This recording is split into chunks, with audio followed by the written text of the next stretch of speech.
मोदी जी पहले भीख पे परजीवी थे और आज अडानी और अंबानी पे परजीवी हैं। आज इनको क्या पता आंदोलन का महत्व, इन्होंने अंग्रेजों के जूते साफ करे उस समय जब आंदोलनकारी अपनी शहादतें दे रहे थे। ऐसे लोगों को क्या पता होगा जो धोती लपेट के 2-2 मिनट में गोल हो लें, ऐसे लोग आंदोलन के बारे में क्या जानेंगे। आज मैं आपको बताऊं, मोदी जी जुमला जीवी हैं, आज मोदी जी झूठ जीवी हैं, आज मोदी जी नफरत जीवी हैं, मोदी जी दंगा जीवी हैं। प्रधानमंत्री में अच्छाई ये है कि प्रधानमंत्री जी नफरत के बीज बोने में बहुत काबिल है। समझ रहे बात। आज देश में पूरा विभाजन कराना हो, देश को डिवाइड करना हो, तो वो प्रधानमंत्री से कोई सीखे। नए कृषि कानूनों को लेकर लगातार किसानों का विरोध प्रदर्शन जारी है। दिल्ली की सीमाओं पर किसान डटे हुए हैं। अब 18 फरवरी को रेल रोको अभियान का आह्वान भी कर दिया है। मेरे साथ कुछ लोग मौजूद हैं बात करने के लिए।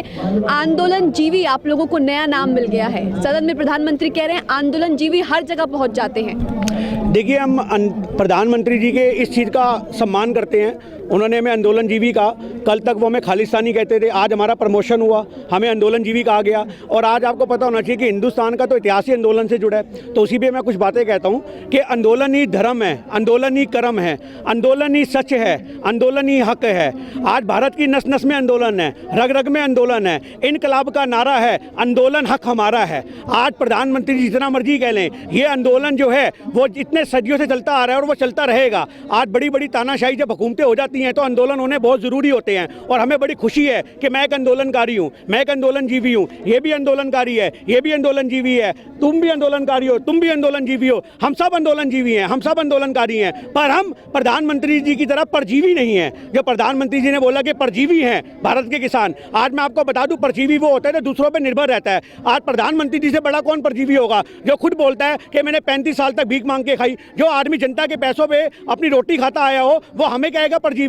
आज भारत का किसान तो आज देश के लोगों के लिए अन्न उगाता है, वो देश के लोगों को देता है, वो उनके ऊपर निर्भर नहीं है। आज किसानों के ऊपर पूरा हिंदुस्तान निर्भर है। तो ये किस बात से कह रहे थे कि भारत का किसान परजीवी है। आज मोदी जी पहले भीख पे परजीवी थे और आज अडानी और अंबानी पे परजीवी हैं। एक्चुअल में सही माने में अगर कोई परजीवी या कोई आंदोलनकारियों को ये जो हमें तबका दे रहे हैं, ये तबका आंदोलनकारी का हमारे लिए है, पर परजीवी का सवाल उन्होंने खुद के लिए खड़ा कर दिया।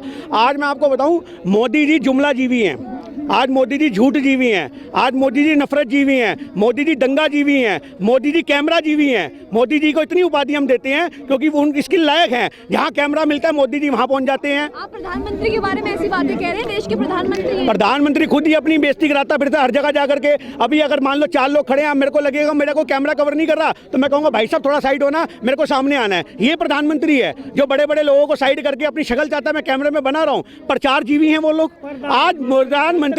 आज प्रधानमंत्री हमारे देश का प्रचार जीवी है, आज प्रधानमंत्री हमारे देश का जुमला जीवी है। आज हम तो कहते हैं हमारी नस नस में आंदोलन है, हमारे तन तन में आंदोलन है, हमारे खून के एक एक कतरे में आंदोलन है, क्योंकि हम भगत सिंह की कौम से जुड़े हुए हैं, हम भारत के इतिहास से जुड़े हुए लोग हैं। आज हमारे देश में गांधी जी भी आंदोलन जीवी थे। सरकार की खामियां गिना रहे, सरकार ने अच्छे काम भी तो किए, सम्मान निधि दी सरकार ने। आज सम्मान निधि बहुत अच्छी बात, आपको पता होना चाहिए 23,000 करोड़ रुपया, 23,000 करोड़ रुपया प्रधानमंत्री ने बोला है कि गलत चला गया किसानों के खाते में, अब उनसे वसूला जाएगा।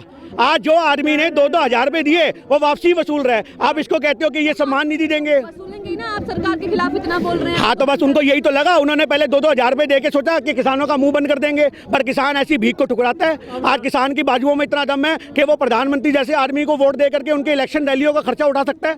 आज मोदी जी को समझना चाहिए, आप किसान से टकराने का दुस्साहस कर रहे हो। आज देश की 54% आबादी जो है कृषि से जुड़ी हुई है। आज मोदी जी चाहते हैं, मैं आपको इनका प्लेटफॉर्म बताता हूँ। आज हमारे देश की जो वर्किंग पॉपुलेशन है वो 3 सेक्टर में डिवाइड है, प्राइमरी में, सेकेंडरी में और टर्शियरी सेक्टर में। आज हमारे देश की 25% आबादी सर्विस सेक्टर में जुड़ी हुई थी, और वो 25% आबादी जो हमारे देश की सर्विस सेक्टर में जुड़ी थी वो देश की 61% कमाई करती थी। 61% कमाई मोदी जी ने वो सारा सर्विस सेक्टर बेच दिया।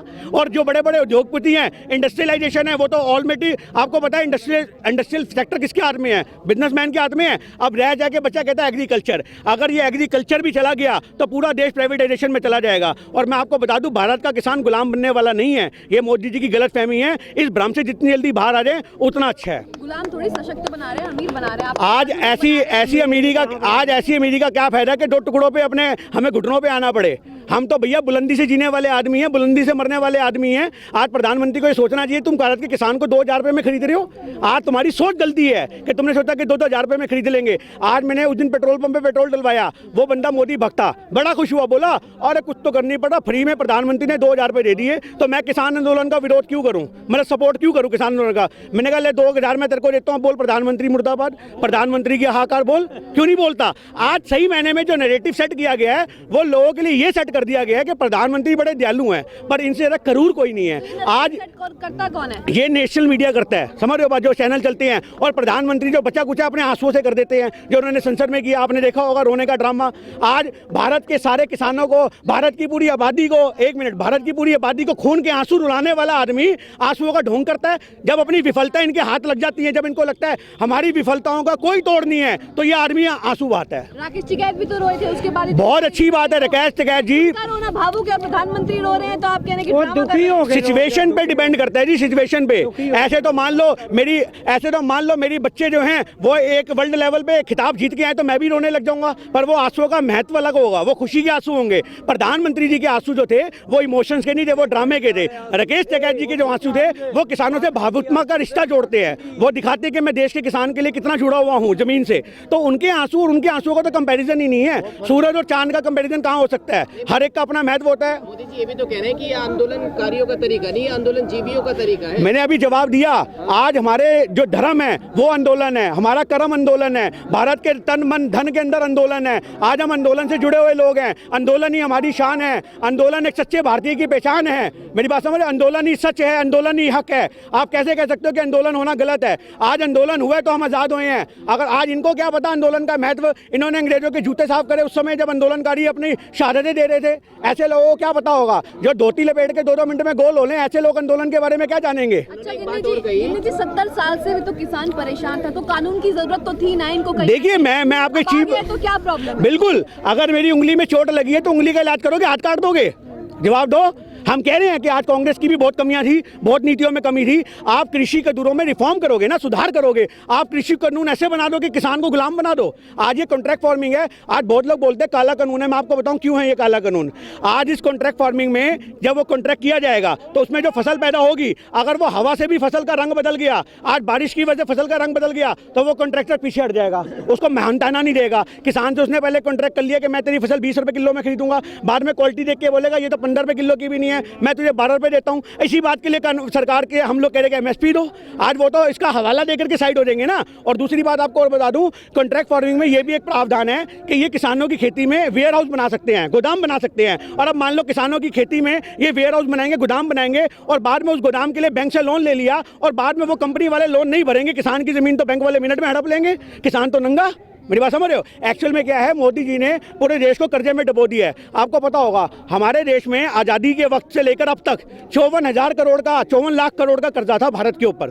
54 लाख करोड़ का, मैं इकोनॉमिक्स का टीचर हूँ, बहुत अच्छे से मैं इस चीज़ों को बता सकता हूँ। 54 लाख करोड़ के कर्जे को मोदी जी ने, जो 70 साल में था, अगर एवरेज निकाल लोगे तो 3-4-5 लाख करोड़ आएगा 5 सालों का। उस 54 लाख करोड़ के कर्जे को मोदी जी ने 70 साल के 101 लाख करोड़ कर दिया। ये सवाल क्यों नहीं करता कोई आदमी? आप मुझे बताइए, अगर मैं 50,000 रुपये महीना कमा के अपना घर चला रहा हूँ, अपना परिवार पाल रहा हूँ, उसके बाद मैं अपने बाप दादा के प्लॉट भी बेचता जा रहा हूँ, तो सवाल बनता है ना भैया वो पैसा कहाँ गया। उसके बाद मैं अपनी माँ के जेवर लूँ, वो भी बेच दूँ, सवाल बनता है ना वो जेवर का पैसा कहाँ गया। आज मोदी जी ये सवाल क्यों नहीं करता कोई कि जो तुम रेल बेच रहे हो, ये बेच रहे हो। भैया आज देश चल रहा है, कानून चल रहा है, देश चल रहा है, लोगों के टैक्स चल रहा है। 1 मिनट मेरी बात सुनिए, आज टैक्स से चल रहा है ना देश। जब हम टैक्स दे रहे हैं तो टैक्स का पैसा सरकार के पास आ रहा है ना, फिर ये बेचने की नौबत क्यों आ रही है? ये बेच करके पैसा कहाँ जा रहा है? पहला सवाल ये बनता है। एक तो आपने या तो एक बात मानिए, वर्ल्ड बैंक का कर्जा उतारा होता, जो कांग्रेस ने छोड़ा 54 लाख करोड़ का कर्जा। हम मानते भाई मोदी ने सब कुछ बेच के देश का कर्जा उतार दिया, अबे कर्जा भी डबल कर दिया, सामान भी बेच दिया, उसके बाद टैक्स भी उल्टे फुल्टे लगा रहे हो, तो गया कहाँ पैसा? सरकार को पैसा चुनावों में चाहिए। बस यही तो पॉइंट है, सरकार को पैसा चुनावों के लिए चाहिए। आपने बेचने की बात कही, तो प्रधानमंत्री ने तो कहा कल भी कि इस कानून के बाद क्या बिक गया? ना तो किसान बिका है, ना जमीन बिकी है, ना मंडी बिकी है, सब वहीं का वहीं है, तो क्या बिकी? आज मैं आपको बताऊं, एक आप यहाँ पे खड़े हो, आप यहाँ पे खड़े हो, 1 मिनट, आप यहाँ पे खड़े हो, आपको मैं हॉस्पिटल में एडमिट करा दूं, और कि आपको एडमिट करा करके आपका डॉक्टर पोस्टमार्टम करके किडनी निकाल ले, आंतें निकाल ले, सब कुछ निकाल ले, आपका सामान निकाल ले, और आपको मैं बोलूं आप तो जिंदा ही हो ना, सामान तो अंदर का बेच दिया। तो प्रधानमंत्री वही काम कर रहे हैं, अब बंदे के अंदर सारे सारे हिला दिए। आपने कितनी चीजें सुनी है, गाड़ी का इंजन निकाल लो, गाड़ी के पहिए खोल लो, पर गाड़ी अपनी जगह पे है, ये वो वाली बात है। पूछिए आगे।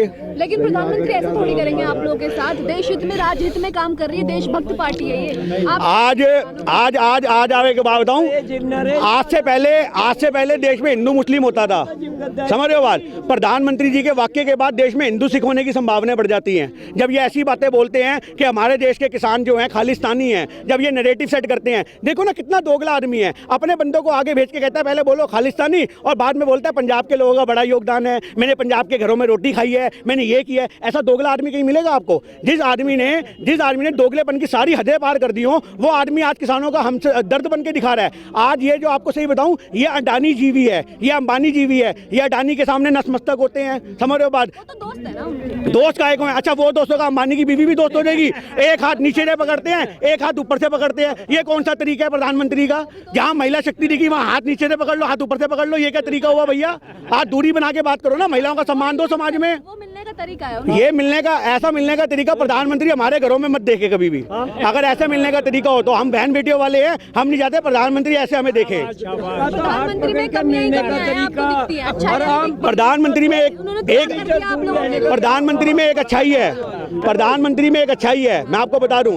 प्रधानमंत्री में अच्छाई ये है कि प्रधानमंत्री जी नफरत के बीज बोने में बहुत काबिल है, समझ रहे हो बात। आज देश में पूरा विभाजन कराना हो, देश को डिवाइड करना हो, तो वो प्रधानमंत्री से कोई सीखे। आज इनका जो चाणक्य दिमाग चलता है ना, वो देश को दंगों की तरफ मोड़ता है। आज दिल्ली में दंगे हो गए, अमित शाह से लोगों ने इस्तीफा नहीं मांगा, गुजरात में दंगे हो जाते हैं, इनकी सरकार उसके बाद दोबारा बन जाती है। उसके बाद आपने देखा ये जो हमारे यहाँ दिल्ली दंगों के बाद अभी किसानों के 26 तारीख को जो काम हुआ, उसके बाद इनको और प्रोटेक्शन मिलनी शुरू हो जाती है। आज सही मायने में ये लोग जो हैं, ये लाशों पे राजनीति करने वाले लोग हैं, ये लोगों के जज्बातों को कहीं नहीं समझते। इनका मेन मुद्दा है लोगों की कमजोर नस पकड़ो, उसको दबाओ और लोग भुखलाएं और उसके बाद उन्हें मार कूट के कुचैला कर दो। तो वोट क्यों देते हो फिर? मैंने आज तक नहीं दिया अपनी जिंदगी में बीजेपी को। मैं वो ईवीएम से बन गई, ईवीएम से। अभी भी तो सरकार यही चाहती है, अभी भी तो सरकार यही चाहती है। आज इतने किसान सड़कों पे खड़े हैं क्योंकि उन्हें ईवीएम पे भरोसा है।